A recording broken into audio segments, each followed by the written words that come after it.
Welcome back, folks, to another episode of the Yankees Farm Report. 1 week in the books. We're going to talk about our prospects of the week, review the four levels, look at what Jasson Dominguez and Spencer Jones have been up to, and we'll talk about some of the early risers. So let's getting right into it. For players of the week, we're going to go to Tampa. You have Jason Lovich, hit 375, 412 on base, 1225 OPS, five extra base hits, a home run, four RBIs, a walk, a steal.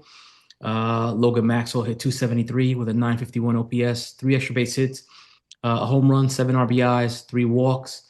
And JoJo Jackson hit 259, 819 OPS, three extra base hits, a home run, five RBIs, five walks, and three stolen bases. That rounds out the players of the week at Tampa. Right off of the bat, I just want to say Jackson Lovich was probably the hottest guy, had the hottest start. He did hit a bit of a mini slump during the last few games. I don't remember what it was, but I know he went through like a rush 3 game stretch towards the end of the season, towards the end of the week, or to start the week, sorry. Yeah, to preface everything that I think I'm going to say tonight, it's so early. But I mean, for if you just focus on the exciting parts of Jackson Lovich, it's Yeah. really exciting so far. How hard he hits the ball, what he looks like athletically, where he's playing shortstop, which I think we had some questions about coming into the year where they were going to play him. Hmm. That's really exciting. He's also striking out a lot. Again, it's early. It's very early, but he's a really interesting guy to watch. Maxwell, who we don't know anything about, is also an interesting guy. He's not the same level of athlete, at least Hmm. at first blush, but interesting baseball player. And I think JoJo Jackson looks good too. Yeah, JoJo has surprised me. Yeah, walking at like a 20% clip or something right now. I mean, he's seen the ball really well. Yeah, it's almost a 1-2. Actually, on the season, he's a 1-1. I mean, he's having a very good season. Again, it's very early. We're entering what, second, wrapping up the second week. He's hitting 300 on the year, 947 OPS, four extra base hits, six RBIs, eight walks, nine Ks. You love to see that. It's 1-1. Um, in regards to Jackson, last year he played first base, so we didn't even know where he was going to. Like you said, we didn't know where he was going to play. I think he's played shortstop, some third base. Definitely love to see that he's a middle infielder. He's hitting right-handed bat as well. On the season, he's hitting 269, six extra base hits, six RBIs, three walks, and 11 Ks. Like you were saying, the strikeout is on the high end, but so far I'm loving what I've seen from Jackson. Yeah, I was wondering what when Dax Kilby comes back, what do you think they do? Um, I would say they're gonna probably go back and forth between second base and third base, and we already know he can play some first base. Um, and on that note, I want just a quick shout out. Hans Montero has been one of the better offensive guys on Tampa this season, and he's playing first base. And he was also one of their best players on offense last season. He was a former top I well, he was one of the Yankees top IFA in 21, I believe. He was the Yankees' big get in 21, if I'm not mistaken. And he's doing a nice job playing first base too.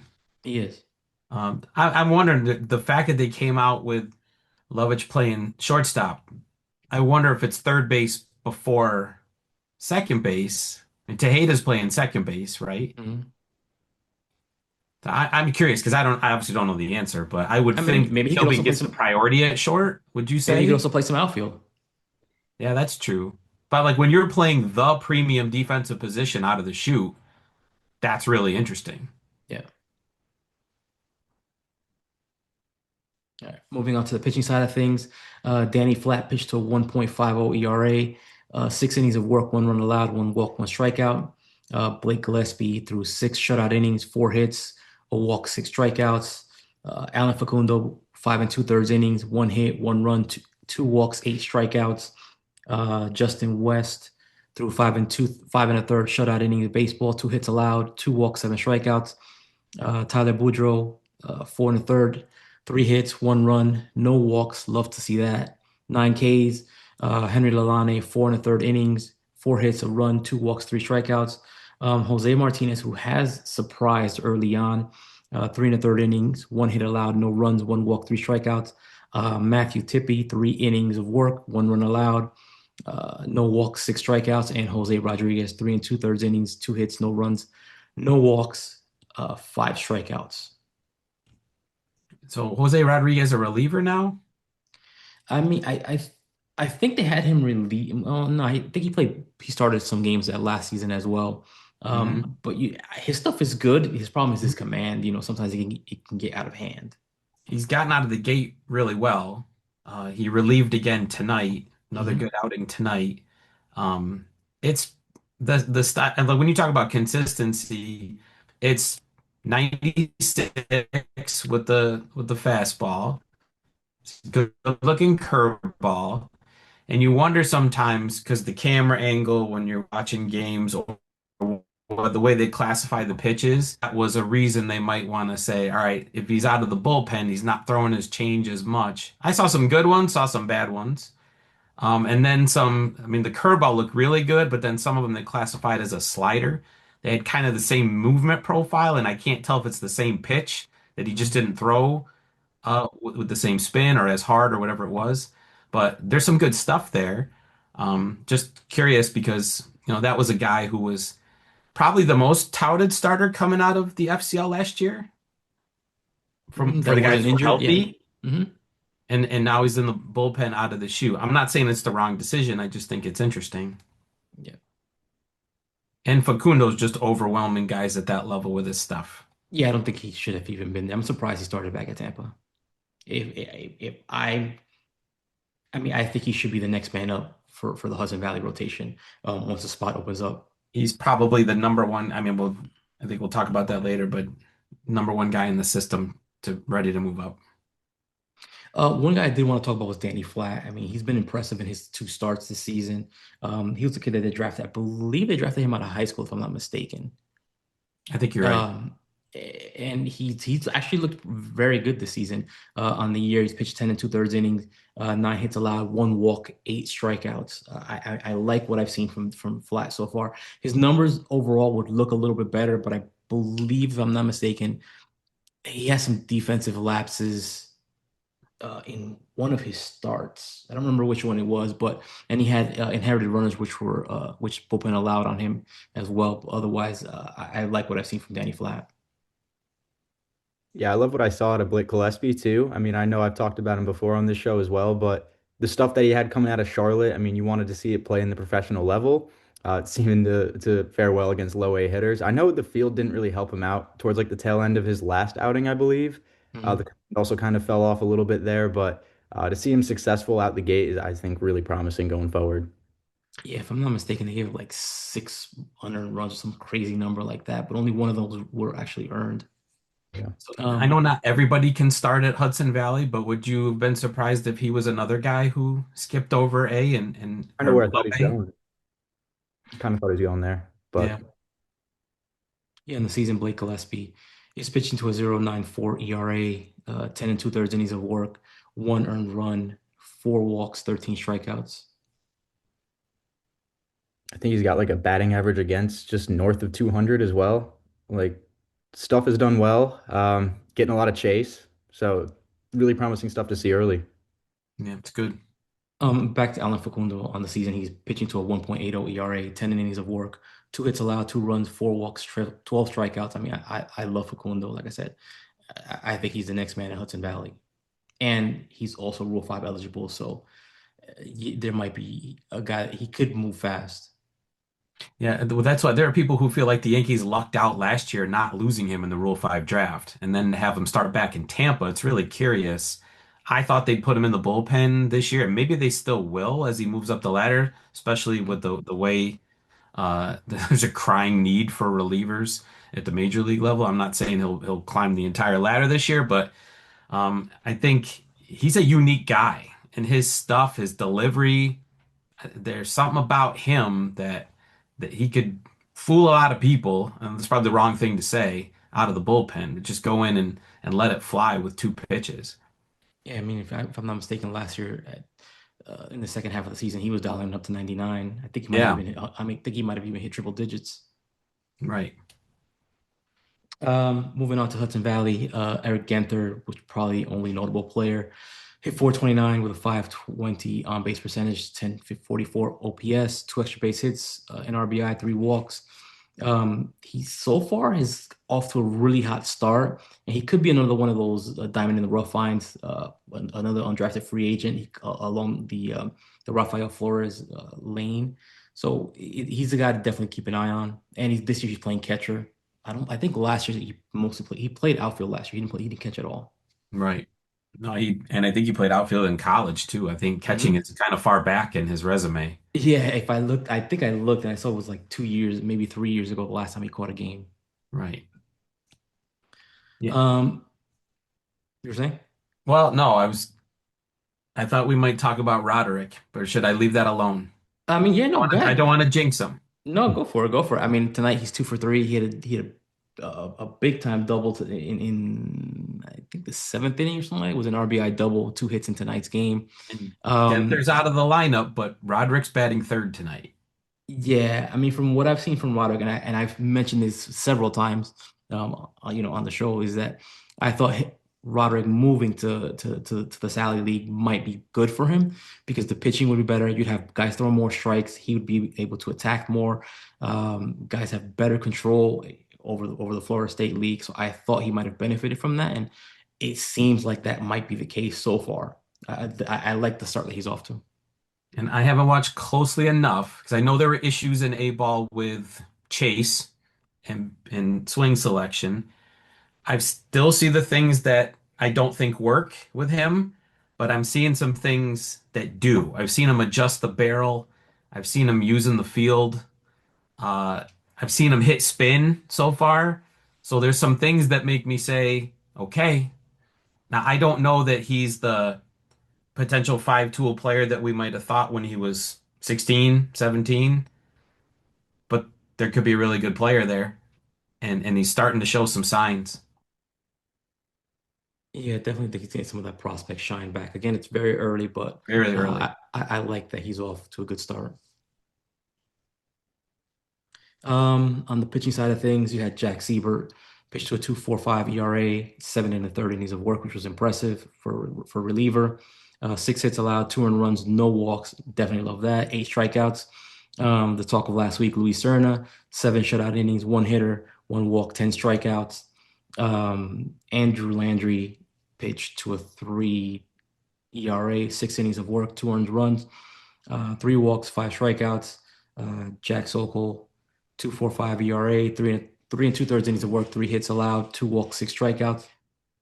Sean Paul Young, 3 and a third innings of work, 1 earned run, no walks, 7 strikeouts. Uh, Chris Veach, Chris Veach pitched 3 shutout innings, no walks, 2 strikeouts. And Ben Grable pitched 2 and 2/3 innings, 1 run allowed, 1 walk, 6 strikeouts. I mean, as always, the pitching at Hudson Valley is always on point, or has been for the last maybe 3, 4 years.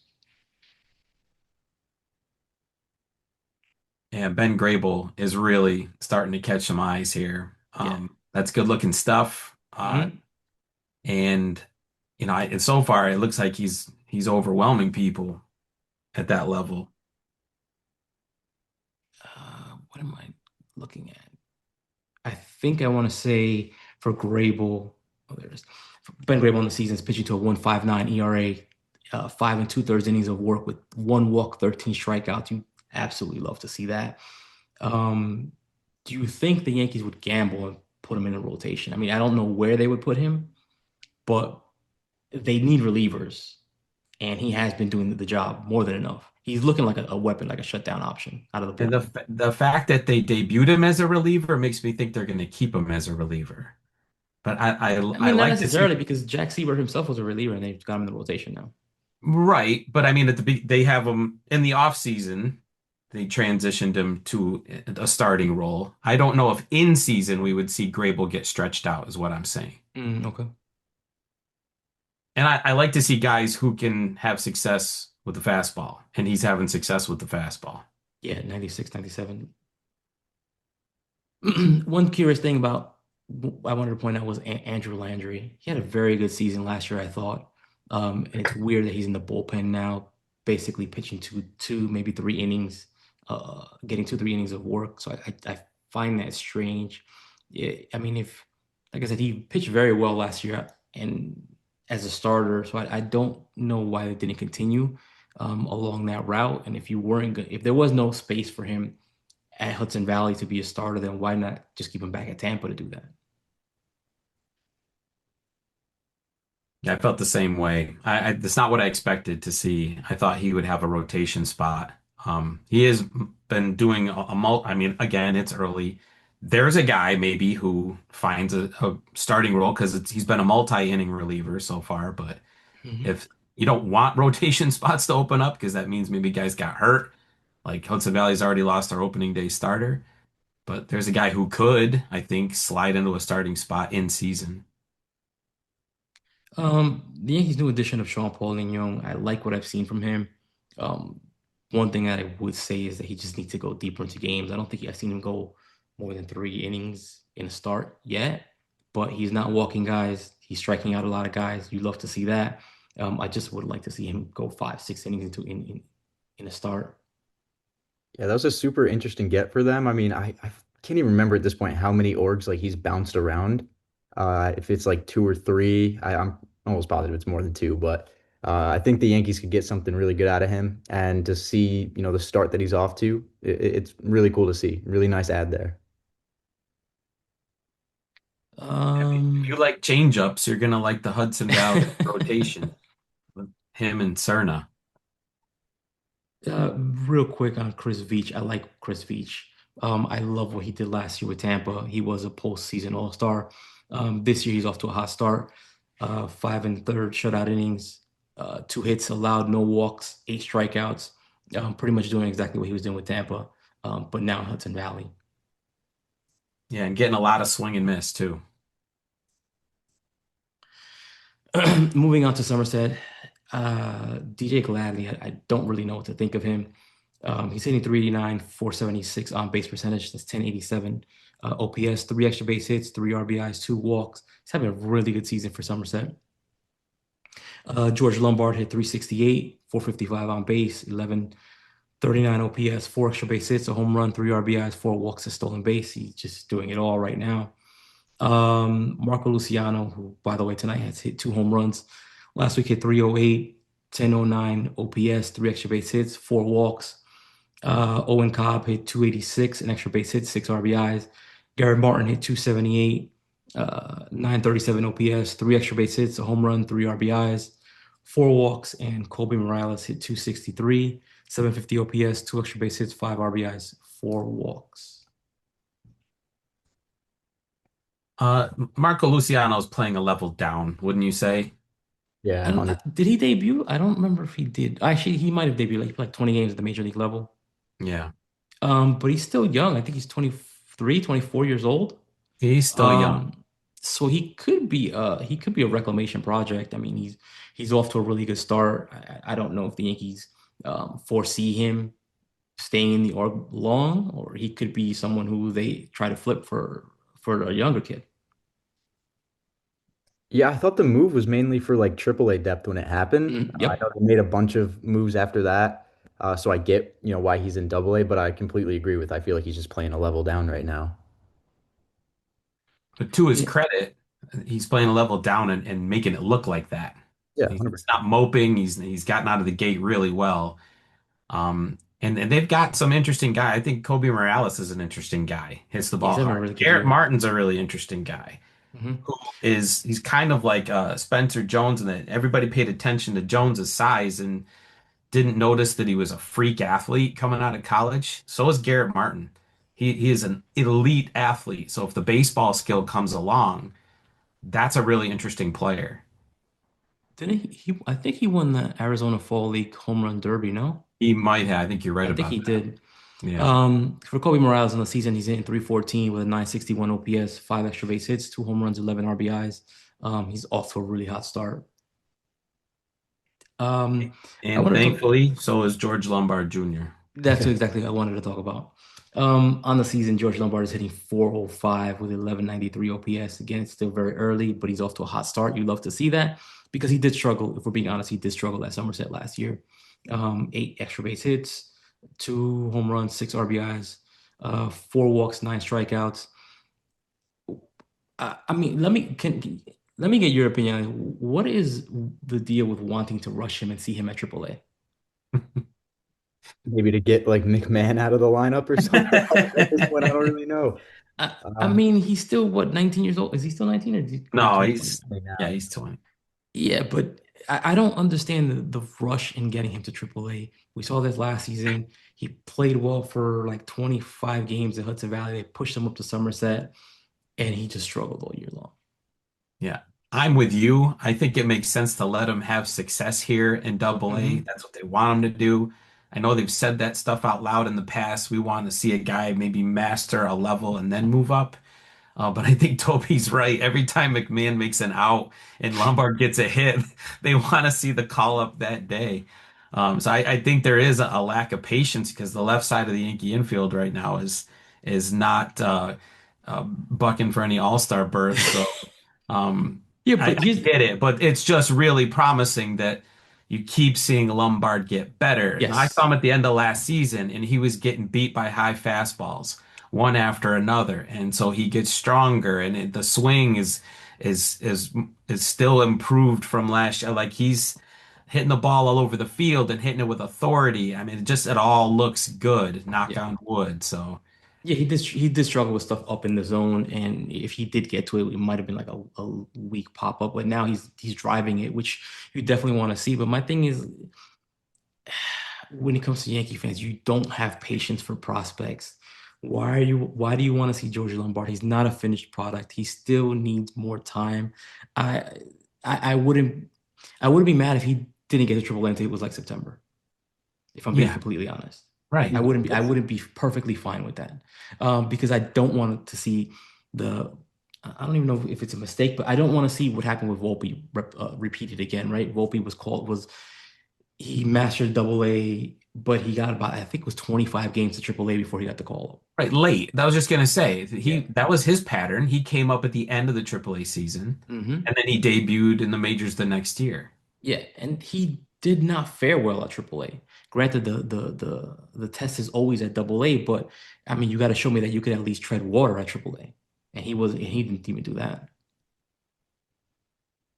Yeah, I Yeah, mean, I'm thinking back to that. I went and saw him play in AAA. The night I was there, he hit a home run the opposite field. So I that stuck in my head. But yeah, I'm not gonna argue with you. I understand what you're saying.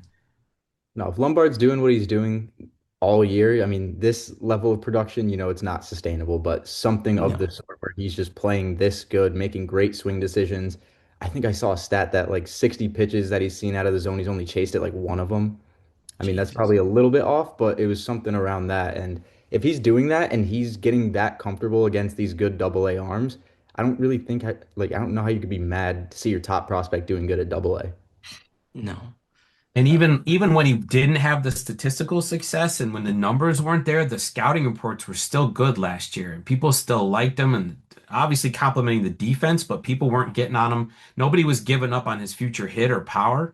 So the fact that he's now productive in addition to passing the eye test, this is all good stuff. I mean, I think people quietly questioned the offensive side of his game. Sure, you worry about that stuff. Yeah, they were worried about it. They were concerned about it. They're like, he conquered a high A, but at Double A, he doesn't seem to be. He doesn't even seem to be treading water. He's underwater there. But I am very happy with how fast he's gotten off, the start he's gotten off to, and hopefully keeps trending forward. And like Toby says, I don't think I don't think he can keep up with this level of production because I think his batted balls in play has got to be somewhere north of the 450. And I've seen already, like you mentioned, why do people want to rush him? I've seen a couple of the hot take predictions that he'll be in the major leagues before the end of the year.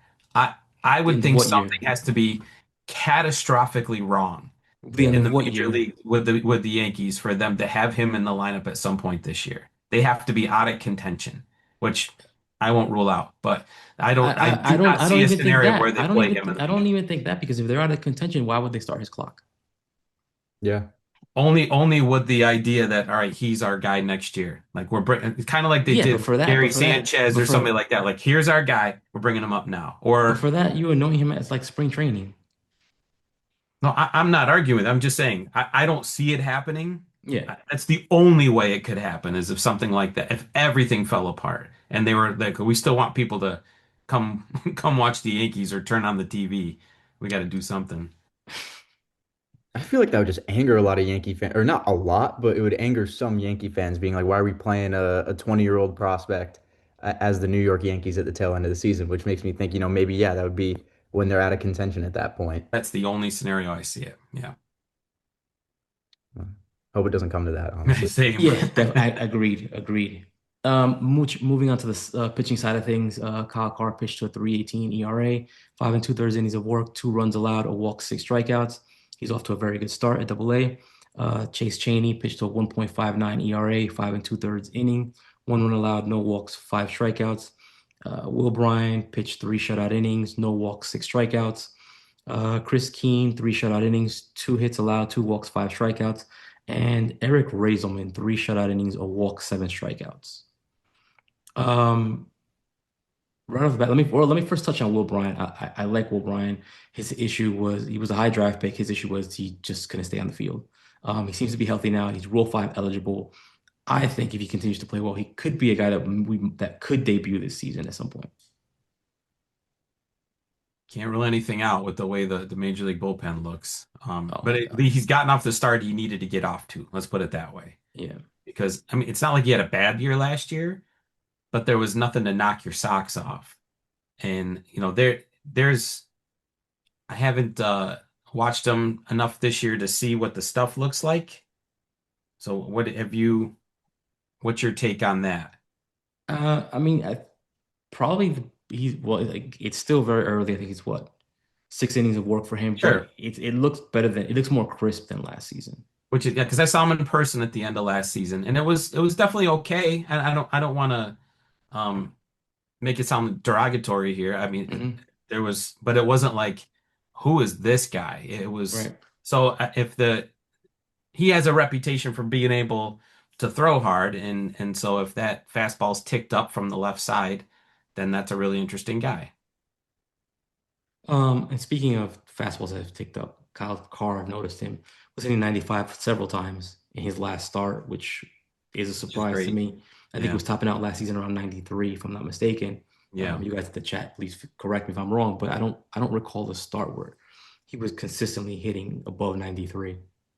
Yeah, if that's legit, that's a great sign. I don't know if they have a hot stadium gun or anything like that, but you're right. I didn't see any 95s out of him last year. Yeah. The other guy I wanted to touch on was Eric Raiselman. I thought going into last season, he was definitely a guy that could have debuted last year. He had closer stuff, then at some point he just seemed to lose the command. I don't know if that was health related, but those issues seem to be of the past currently. Again, it's still very early, but he's off to a really good start.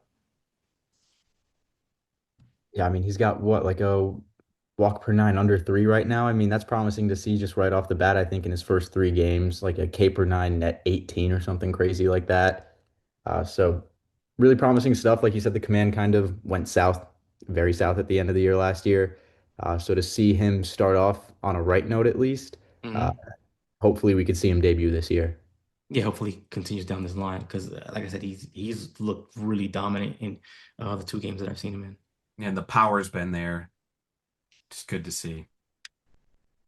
All right. Moving on to Scranton. Jasson hit 316, 500 on base percentage, 1165 OPS, and RBI, 7 walks, 5 strikeouts. I'm sorry, 5 stolen bases. Yanquiel Fernandez hit 313 with a 771 OPS, an extra base hit, 3 RBIs, a walk. Spencer Jones hit 278, 861 OPS, an extra base hit, a home run, 8 RBIs, 5 walks, 2 steals. And Ali Sanchez hit 273 with 1151 OPS, 2 extra base hits, 2 home runs, 3 RBIs. Scranton's offense out of the gate. I think they have 8 guys with an 800 plus OPS so far. So they're hitting. Yeah. I Um, mean, last year, if I'm completely honest, last year I had like no interest in watching them.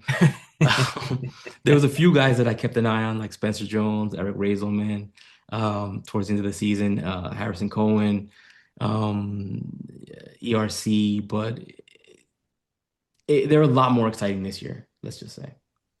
I wonder why you're interested in watching Scranton this year. I can only guess. Now, does it I'm, make you I'm, happy that I'm, Jasson, like talk about a guy who's playing a level down? mhm. Dominguez is playing a level down. That's a major league player in AAA. Yeah, his bat has no business there. I said that many times. But again, the fact that he's doing what he's doing Yes, you definitely is want to see good. that. He's not moping around. He's taking it as, hey, I'll get the call when I get the call. You definitely want to see that. But I mean, I didn't have any doubts as far as that. Jasson just doesn't come off as that kind of a person. He comes off as very serious. He's very humble. And I say that because I remember, was it last week? A position player took the mound and he hit right-handed against him. And he hit it into the gap. He could have easily went for the double. He stayed at first. People would say he's being lazy, but I just think that he wasn't trying to show up the guy. Yeah. I don't see anything that makes me feel differently about him. And his Nothing. de- his defense has looked a lot better. I've tried to show his defense on every single one of the highlight reels that I've cut for him. There was what yesterday. I think yesterday he went 0 for 4, but I don't know if you guys watched it, but he made two great plays. One of them was going into the gap. It was him and Jones were intersecting, and he ended up making the play there. Another one was a ball hit towards the foul pole. He made it up against the wall. Very good plays, defensive plays from him. I think those were the only two defensive plays he made last night. But on defense, he's looked very good. He's looked a lot more comfortable. And I know at times during the season we saw him pulling up on balls, not being as aggressive as he should be. Maybe he was hesitant. Maybe he was in his own head. But I can't really say that. I think he had one error. I want to say it was last week, but it was a ticky-tacky error, if you ask me. It was a ball that was hit into the gap. He reached down to get it, and the ball like ricocheted off of his glove. So it wasn't like misplayed. I think it was just one of those things that sometimes happens. I feel like it's the offensive success is translating into the field. Like he's seeing the ball well at the plate, and he's just feeling confident after taking these good at bats, and he's carrying that over into his defense. And I think just being at the AAA level, not as much pressure, just you go out there, you play your game. He's going in there every day, getting everyday reps, and I think he's just getting himself more comfortable. And I think that's the best place for him to be, as tough as that might be to say. Right now, that's probably the best place for him is to be getting everyday reps and just getting more comfortable in both the field and staying hot at the plate. Yeah, I can definitely see that. I mean, it builds confidence if you're doing well at the plate. Like you said, it eventually would translate or move over to the defensive side of things. And the exact opposite is holds the same truth, right? When you're struggling on the field, you're going to struggle at the plate because you're going to be in your head on both sides of the ball. And Carlos, you made the argument before. You have to give a guy an opportunity to show. I mean, Jason's right-handed swing. He's not going to be a productive right-handed hitter if he doesn't get right-handed at No, bats. I wonder no. sometimes if it's just we've passed, and I'm not meaning we, but I mean from the organizational level, if they're just past judgment and said, all right, here's not a guy we look at as a right-handed hitter. But I'm getting the sense that he still could be. I I mean, don't think he's a guy who needs to give up switch hitting. I don't know that he's going to get enough at bats though to ever put that idea in their heads. I mean, right now, I know it's a very small sample size. I don't even think it's 10 at bats right-handed, but I believe he's hitting over 400 as a right-handed hitter. Again, it's a very small sample size. I'm not saying he's going to hit 400, but if during your development phases, and I'm talking about like FCL, DSL, low A, high A, if you're not getting those reps, then when you get to the upper levels, it's going to be a little bit more difficult, right? Because you're not getting that exposure. You're not getting that development time as a right-handed hitter versus real pitching. So there's going to be a period of adjustment. There's going to be lots of failures, more than often than not. And I've mentioned this many, many times. It took Bernie Williams 3 years, 3+ years to become a successful major leaguer. Um, the final phase of development happens at the major league level. I know Yankee fans don't want to hear that, but it's the truth. The final phase of player development happens at the major league level, and there's gonna be valleys, there's gonna be peaks, it's gonna suck sometimes, but if you keep with it, and a player such as Jasson should eventually reward you. And you're in the wrong organization if you want to develop at the major league level because there's just no patience for it. And I'm not just talking about the fans. I just don't think that they offer that opportunity. I think they've as much as admitted it and saying we're always in contention, so we don't have time to have that patience with people.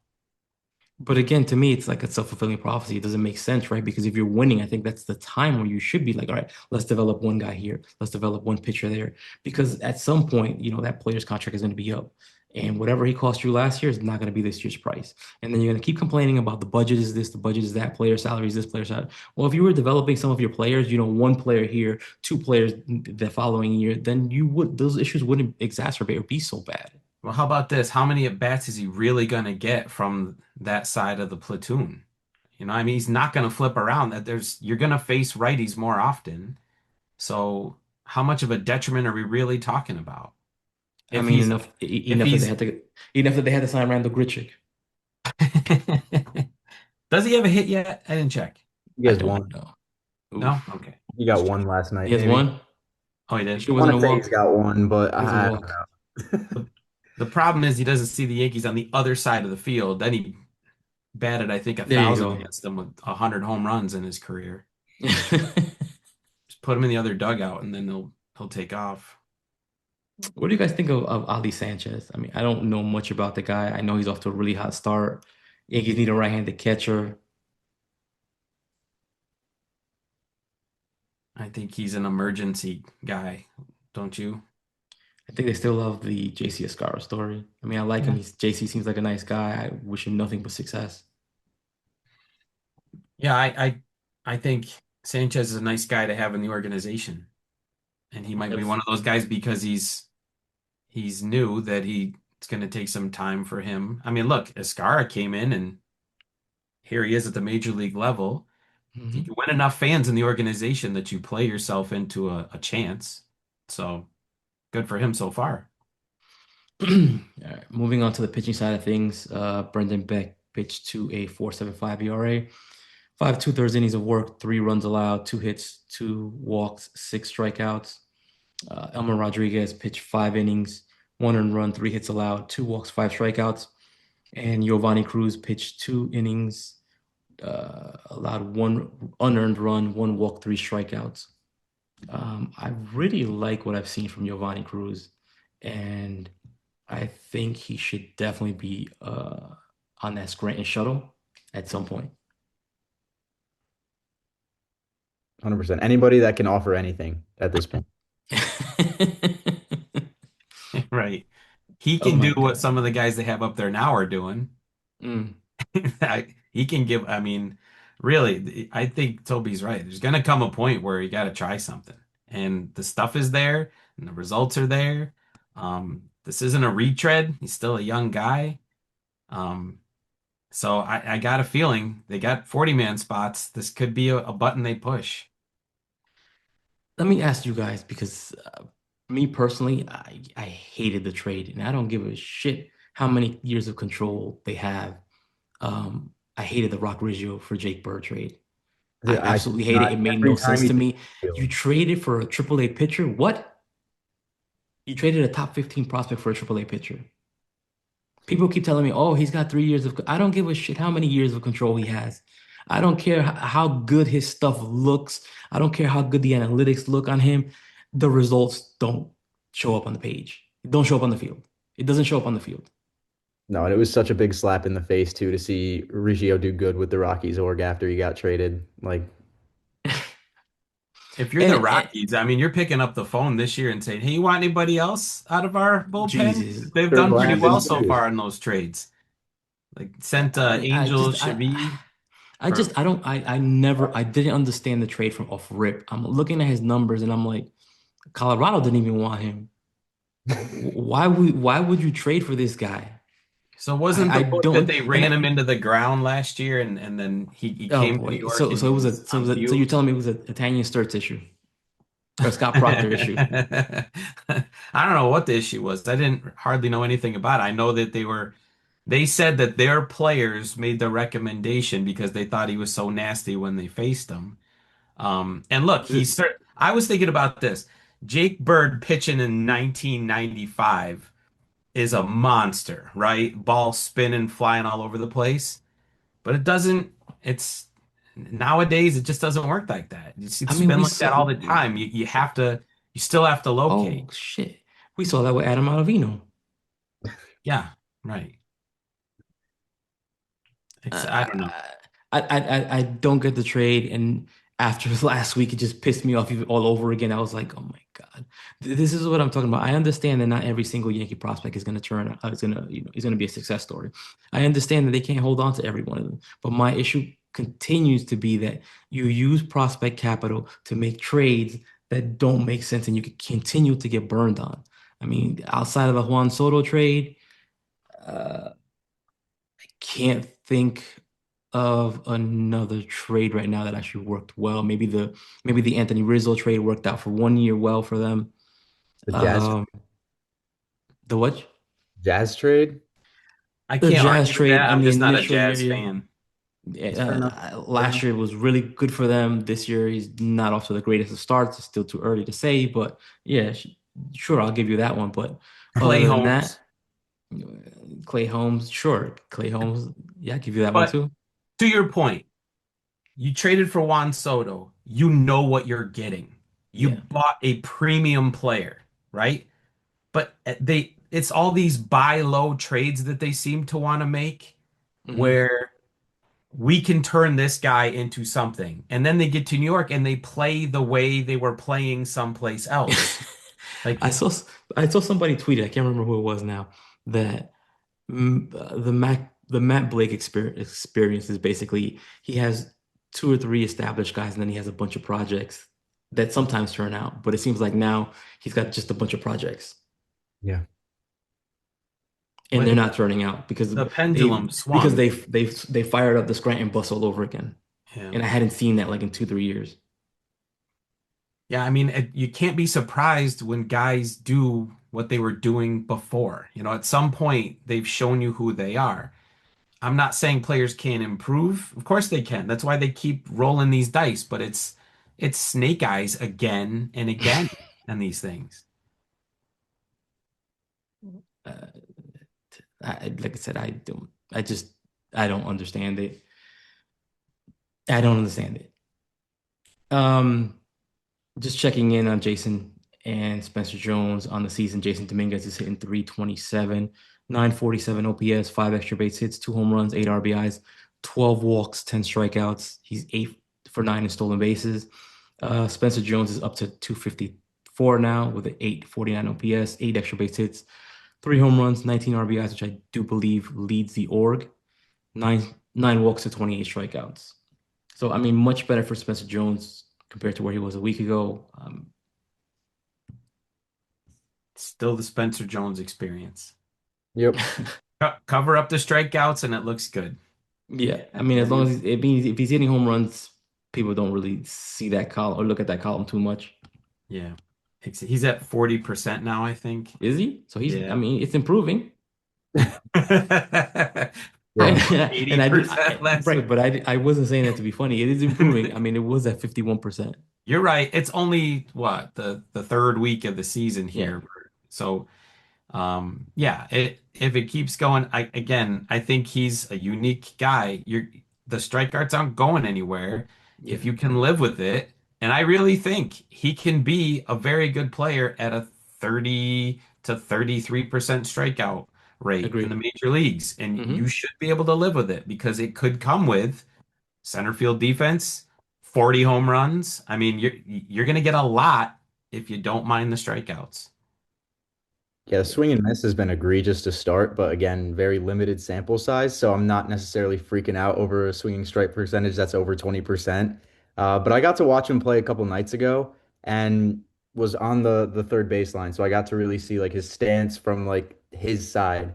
the And open it side. really it really just looks like he's able to drive the ball to all fields better with these adjustments that he's made. And I think he has a higher opposite field percentage on his batted balls than he has a pull percentage right now, which I think is pretty encouraging to see. Again, very limited sample size, but if he's going to be able to do this at the highest level, I mean, I'm taking that too on top of, the strikeouts that are going to come with it. And he hits the ball out to the opposite field, hmm which you just don't see guys who I'll say it's mishitting because I don't doesn't look like he's trying to drive the ball the opposite field, but I mean he catches it and still hits it out to left field to left center. That's not something you see from everybody else. Easy power from him. Yeah. Mhm. Um, Last thing I wanted to touch on, who are your early risers right now for promotions? I mean, we touched on a lot of them already. I like the idea of Jackson Lovich maybe getting a taste of Hudson Valley. I mean, I know the strikeouts have kind of been, raised some eyebrows or whatever, but the exit velocities have just jumped off the page, and he's just barreling the ball up better than most Yankees prospects are. I've seen so many other Twitter accounts, not just, the Yankees farm account, but so many other like Yankees prospects followers just like pushing out Jackson Lovich propaganda. Like they love this guy. They love the type of athlete that he is. So I feel like just maybe some even pressure from the fans. They might want to give this guy a bit of a taste of Hudson Valley. I wanted to know what you guys thought about Caden Kent because he's kind of gotten off to a pretty decent start. Not bad plate discipline at all. K percentage is at like 15%. Not flashing any power, but if for some reason Lombard's getting moved up to AAA anytime soon, is there a chance we could see Caden Kent maybe fill in somewhere in that infield? The swings look good. Yeah. I Especially of like what I've late. seen so far from him. Especially of late.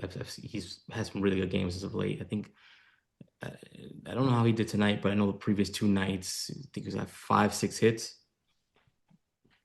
Yeah, I'm Um, trying to think. I looked at the box score briefly. regarding Jackson Lovich, my only issue with him at Hudson Valley is where's he going to play? Exactly. We don't know I where think he's he, going to play in Tampa. I think he's blocked if I'm being honest at Hudson Valley, and I'm in agreement with you. I thought Kent was probably going to be the first guy to get the bump. I wouldn't be mad at all. Yeah. The only issue is, of course, where's he going to play? Right. And that could change if they send Luciano to AAA, because I don't think that they would let Luciano block him. I Yeah. don't think so either. I mean, that AAA's got a lot of guys who are 4A players, Hmm. and so either they're out of the organization or they don't move anybody, Yeah. right? Um, yeah, the Tampa guy I'm watching is Tejeda, and I know the numbers aren't awesome so far in terms of the Yeah, I think he started batting average, slow. but he's got a lot of walks. I mean, I think Yeah. he's like a 380 on base Hmm. early here, but he's starting to put some hits together again. A couple weeks into the Showing season, a the little bit numbers of are going power to change too. really fast. Um, but you can ask that question again, where's he going to play? He's playing second base, I think, right? Hmm. Mainly, but obviously can play third and a little shortstop. So I don't know if he has anywhere to go, but I think he might be the guy advanced enough to move at Tampa in the short term. Agreed. I agree with both of your guys. My guy is going to be Ben Grable. I love what I've seen. Again, it's a very small sample size, but I love what I've seen out of the gate from him.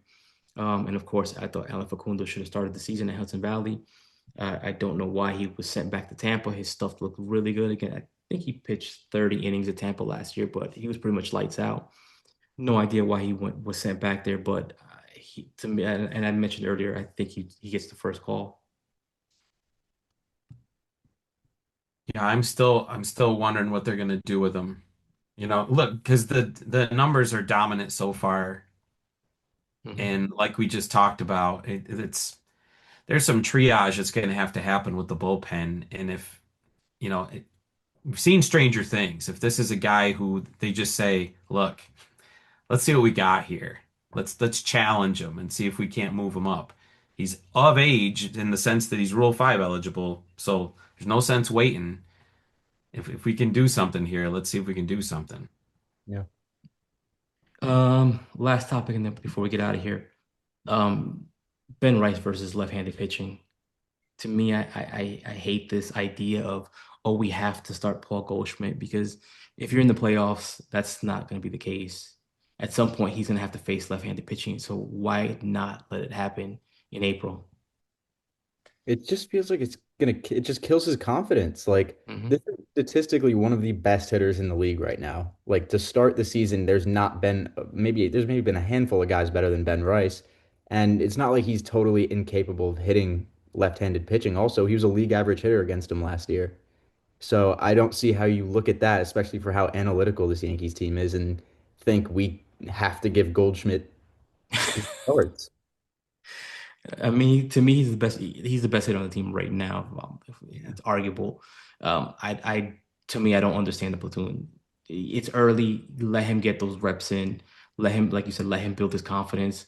Because if you're in October, you're gonna lead him to face left-handed pitching.